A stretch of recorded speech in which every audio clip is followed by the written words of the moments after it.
Good noon everyone. Today discuss about PRPT, petroleum refinery અને petrochemical technology. આપણે જોઈશું mid sem સિલેબસનો overview જોઈશું પાર્ટ 1. જે 3 લેક્ચર છે જે આપણે મિડ સેમ સિલેબસના એક્ઝામ્સ કવરઅપ કરીશું એમાં. તો ફર્સ્ટ યુનિટ છે જેમાં basic of petroleum. Overall review જોવાનું છે આપણે. Role of crude oil in a global economy પાર્ટ્સનો ફર્સ્ટ પોઈન્ટ છે revision part. The rank highest of this chemical industries. Highest rank છે કેમિકલ ઇન્ડસ્ટ્રીમાં જે પેટ્રોકેમિકલ્સનો પાર્ટ છે એમાં પેટ્રોલ, ડીઝલ, એરોસિન જે આપણે નેક્સ્ટ પોઈન્ટ જોવાના છે. Okay, the first point is the role of crude in a global economy. The first point is the highest rank of all chemical industries. Second one, consumption of energy. એનર્જીને કેટલું consume કરે છે આપણે તે બી જોવાનું છે. of energy in a petroleum product. Okay, and the good indicator of the level of countries economic development also. India is one of the lowest rate at any kg of equivalentના વેટીઝમાં આવશે. બરાબર. Simply આપણે overview part જોવાના છે જે આપણે already discuss કરી ગયા છે. દેન this is only 15% of global average of 1478 kg of equivalent oil. યુએસએમાં છે 7804 kg of equivalent oil. કેનેડામાં છે 7766 kg of equivalent oil. જાપાનમાં છે 3548 kg of equivalent oil અને યુરોપમાં છે 3202 kg of equivalent oil. Okay, ચાઇનામાં છે 604 લેટિનમાં. Okay, kg of equivalent oil છે. અને similar in India per capital consumption. Okay, which one in ઇન્ડિયામાં જોવાનું છે આપણે કેપિટલ એના બેઝિસ પર. Okay, then the part of this only 11% consume કરે છે ઇન્ડિયામાં. ટોટલી એવરેજ કેટલું છે? 11% only. And the development in energy interface process improving level માટે બી વધારે પડતું કામકાજ કરે છે. પેટ્રોલિયમ રિફાઇનરી, પેટ્રોકેમિકલ ટેકનોલોજી છે also. Liquefied petroleum gas, kerosene, diesel, gasoline, okay, ટર્ફોલિન ઓલ્સો. સેટલર પાર્ટ સેક્ટર જે આટલા બધા સેક્ટર્સ છે એમાં બધું પેટ્રોલિયમ રિફાઇનરીનું કામકાજ થઈ શકે છે. Okay, also handling part, storage, most important source of energy. Okay, in India, consumptions of a petroleum product 1992 also. આ એક ટોપિક છે પ્રેઝન્ટ સિનારીઓ માટે. ઓકે, પ્રેઝન્ટ સિનારીઓનો બી ટોપિક છે. એમાં તમે શોર્ટ નોટમાં બી પૂછી શકાશે 3 માર્કમાં હું. ઓકે, એ પ્રમાણે. ઓકે, ધેન છે India's consumptions petroleum product in 1992 and 93 also was a 58.7 million metric tons for a compare 4 million tons in a 1951 and 16 million tons is a 1968 also and 107.90 million tons in a 2003 to 2004 માં જોવા મળ્યા હતા આપણને. and also compare 148.90 million metric ton is a 2011 અને 12 માં છે. Okay, India is a petroleum deficient countries છે પાર્ટમાં. Most of important word તમે એના બેઝિસ પર તમે કંઈ બી લખી શકો છો જે પ્રોડક્ટને ઇન્ડિયા પેટ્રોલિયમ રિફાઇનરીના બેઝિસ પર આવતું હોય. Present scenario of crude oil refinery જે થિયરી માટે ઇમ્પોર્ટન્સ છે 4 માર્ક્સ માટે. ઓકે, એને availability in 18.51 million metric ton in 1970 અને 71માં. ઓકે, ઇન્ક્રીઝ પાર્ટ છે ફોર્મમાં. During increase the 6.82 to 37.71 million metric ટન્સના પાર્ટમાં આવશે. નેચરલ ગેસીસ છે એની બિલિયનમાં ચાલે છે, બિલિયન ક્યુબિક મીટર સેકન્ડ 0.65. અને હાઈ સ્પીડ માટે જોવા જઈએ તો 2010માં 38% ઓફ ટોટલ કન્ઝ્યુમ્પશન થયું હતું એનું. હવે લિક્વિડફાઈડ પેટ્રોલિયમ ગેસ જે ઇન્ડિયામાં એનું કેટલું કન્ઝ્યુમ્પશન થાય છે તો 9.1% થાય છે. પેટ્રોલ માટે જોઈએ તો 9 છે ઓનલી 9%. ફ્યુલ માટે જઈએ તો 10%. લો સલ્ફર ઓઇલ જોઈએ તો હાઈએસ્ટ 52% છે. In India corporation part four Indian oil corporation part, East of cost refinery, Mangalore, BPCL companies છે, એક્સેટ્રા છે. એસઆર કંપની ગુજરાતમાં, રિલાયન્સ કંપની છે. ઓકે, એના બેઝિસ પર આવે છે. હવે જોઈશું આપણે importance of the petroleum crude oil. હવે ઇમ્પોર્ટન્સ કયું છે એનું એ જોઈએ. સિમ્પલી આપણી પાસે 100% ટોટલી ક્રૂડ ઓઇલ છે 100%.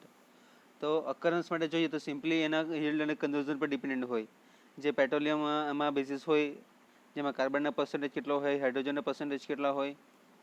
ઓકે, એ આપણને કીધું છે કે કાર્બનના પર્સન્ટેજ કીધું છે કે 84 to 86% ઓનલી. અને હાઇડ્રોજનના પર્સન્ટ છે એટલે 11 થી 14% આપ્યા છે. ઓકે, અધર મેટલ્સ જોઈએ તો 8% કેટલા હશે? 82 ઓક્સિજન, નાઇટ્રોજન અને સલ્ફરના બેઝિસ પર હોઈ શકે મેટલ્સ, જે પેરાફિનિક અને નેફથેનિક બેઝિસ પર હોય છે. આપણી પાસે ક્રૂડ ઓઇલ છે 100% ઓવરઓલ, તો એમાંથી ડીઝલ છે 70%, 10% છે અધર યુઝીસ. ઓકે, અને light petroleum of spirit benzene અને 20% only. Polyvinyl crude in the parts for petrol 13% છે. રો મટીરિયલ 10% છે.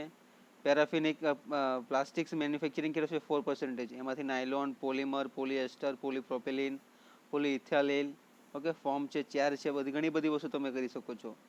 ઓકે, હવે પાર્ટ્સ આવે છે ઓર્ગેનિક થિયરીઝમાં. ઓર્ગેનિક થિયરીઝમાં કેવું હોય છે કે લેબોરેટરી વર્ક પર ડિપેન્ડ હોય, જેમાં યીલ્ડ કન્વર્ઝનના પાર્ટ ઘણા બધા તમે કરી શકો છો. ઓકે, સિમ્પલ ડિસ્કશન પાર્ટ છે ઓવરવ્યુનો. મોસ્ટ ઇમ્પોર્ટન્ટ પાર્ટ છે આયરો કમ્પોઝિશન ઓફ ધ પેટ્રોલિયમ. એમાં 3 પાર્ટ છે, લિક્વિડ, ગેસ અને સોલિડ. જોઈએ તો petroleum occurs in natural in 3 phases, 3 state: solid, liquid અને ગેસિયસ. પણ ડિટેલમાં જોઈએ આપણે overview. The liquid petroleum is usually coloured from dark brown to bluish, અલગ બ્રાઉન કલરનું હોય છે. પછી ફ્લોરન્સ, જે ચળકાટ ધરાવતું હોય છે.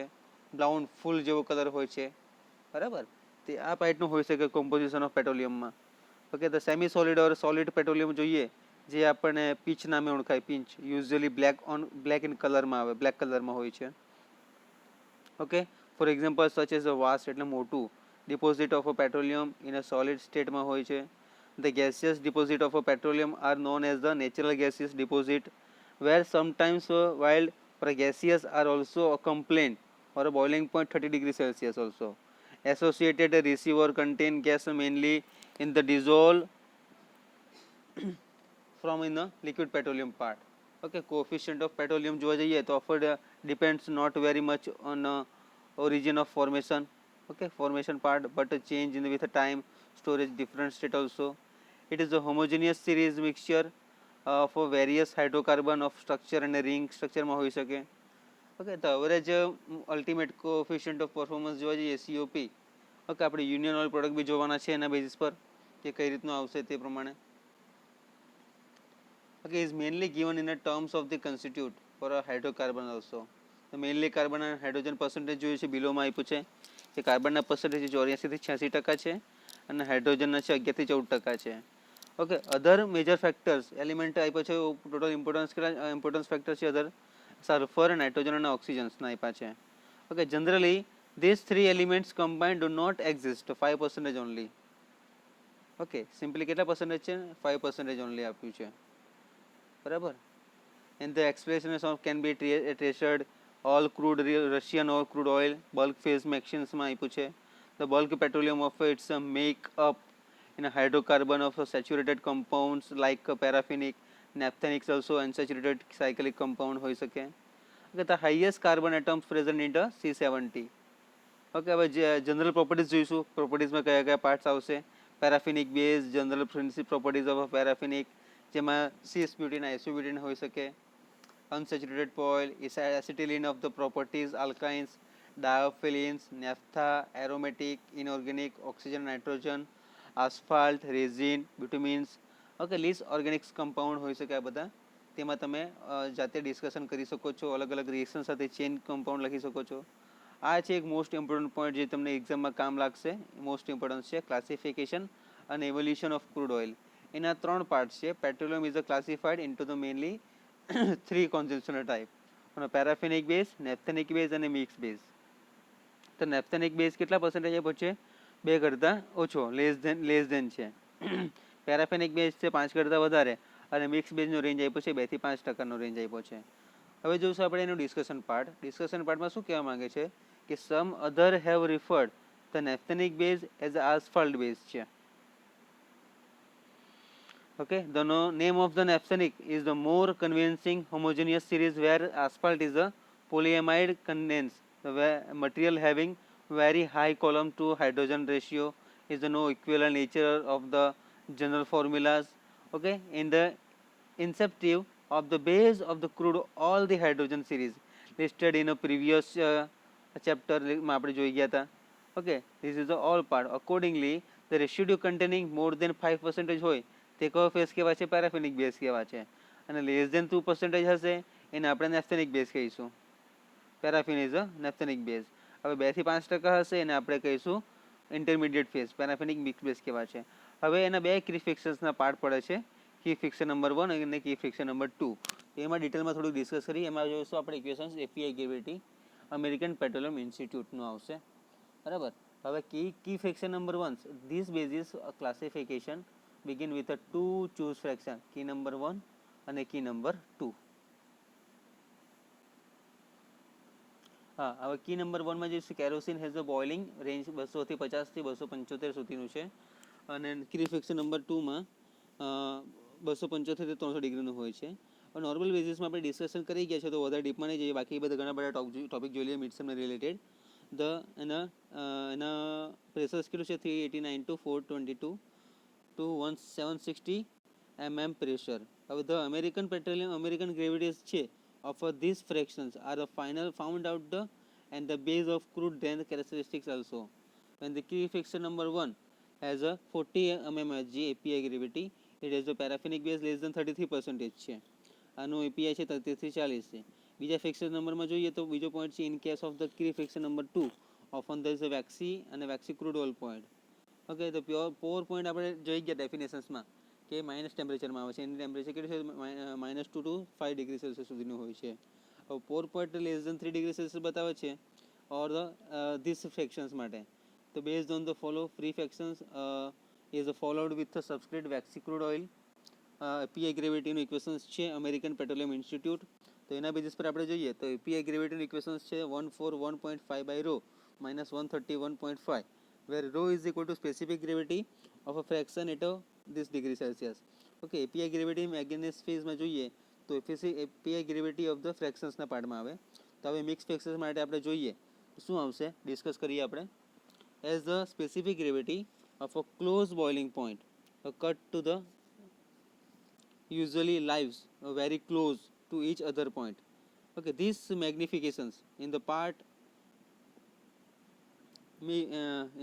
for this type of magnification is an essential part for a blend API gravity mixed basis equation આ રીતે આવે છે. API A મલ્ટીફ્રેક્શન WA that is continue આવશે. મિક્સ બેઝ માટે આ રીતનું ઇક્વેશન્સ છે, જેમાં API છે ઇન્ડિવિજ્યુઅલ API ગ્રેવિટી અને વેટ ફ્રેક્શન માટે છે.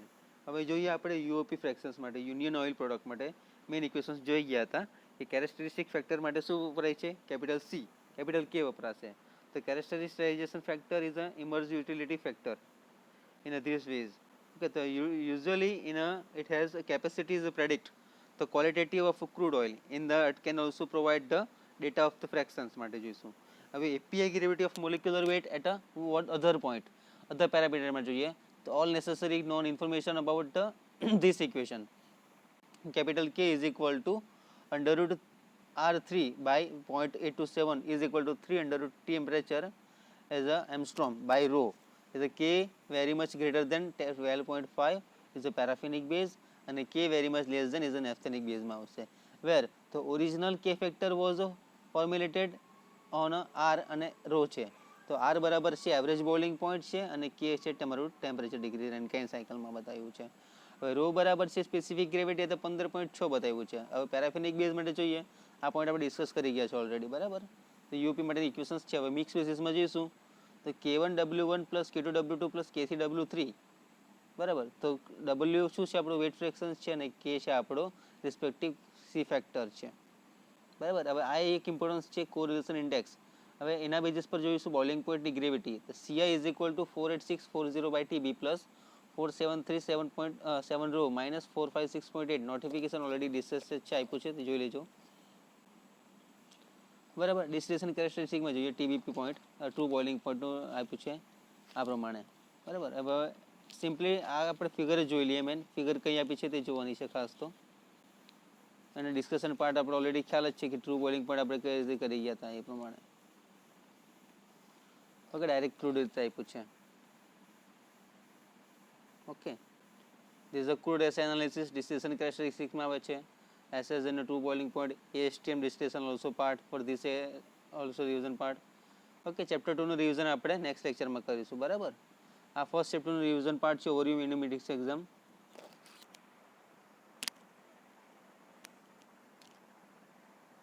ઓકે, તો thank you so much. Next લેક્ચરમાં આપણે ચેપ્ટર 2નું રિવિઝન પાર્ટ કરીશું આપણે. બરાબર, આ એક ઓલ પોઈન્ટ્સ છે ક્રૂડ એસે એનાલિસિસ. એમાં કેરેસી ફેક્ટર્સ બી જોઈ ગયા, એપીઆઈ ગ્રેવિટી કોરિલેશન ઇન્ડેક્સ. બરાબર, તો thank you so much. Next લેક્ચરમાં આપણે ડિટેલમાં જોઈશું બધું. Thank you so much.